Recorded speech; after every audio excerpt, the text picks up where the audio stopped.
Hello, my name is Avery Rigney. Today we're going to take a look at our SOP for our pandemic response plan. The purpose of this SOP is to detail all of the measures used to mitigate the exposure to a communicable disease. Our general precautions include maintaining a social distancing when possible. This means staying 6 feet away from everyone and keeping 6 feet between people when possible. If a meeting can be held via Skype, Zoom, or webcam, it should be done. No groups of 10 or more, and no unnecessary visits to the department locations. Avoid unnecessary physical contact. Examples include handshakes, high fives, and hugs.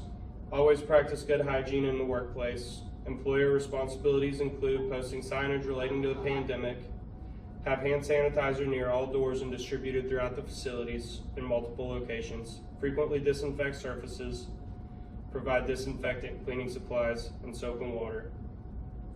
Employee responsibilities.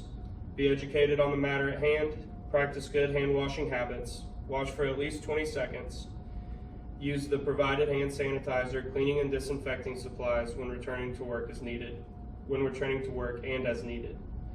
Covering your face when sneezing or coughing.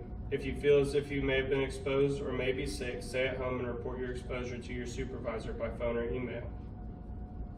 PPE. Employees should wear a mask, the masks provided to them. Employees should wear rubber gloves and change them after contamination if rubber gloves are a part of their daily PPE.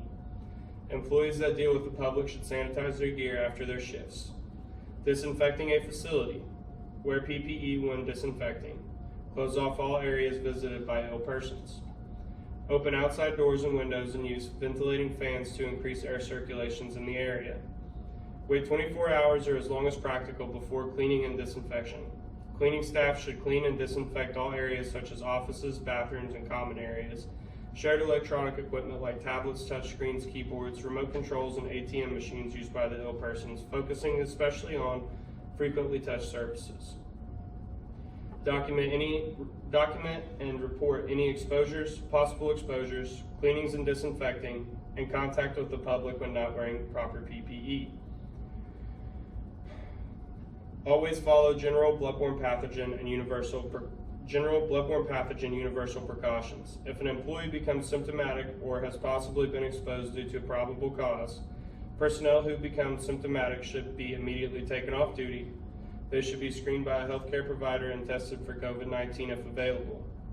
If tested positive or the test is not conducted, personnel should follow CDC guidelines or the Oklahoma State Department of Health quarantine guidelines, which read as follows. Stay at home, avoid public areas, stay away from others, limit your contact with pets and animals, alert the health department, and do not leave your home until instructed by a healthcare provider.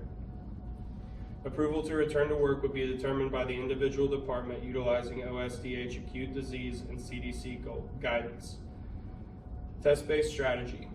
Exclude from work until resolution of a fever without fever-reducing medications, improvement in respiratory symptoms, negative results in FDA emergency use authorized molecular assay for COVID-19 from at least 2 consecutive swab specimens collected greater than 24 hours apart.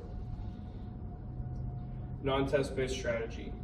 Exclude from work until at least 3 days have passed since recovery defined as a resolution of fever without fever-reducing medications or improvement of respiratory symptoms, or at least 7 days have passed since the first symptoms appeared.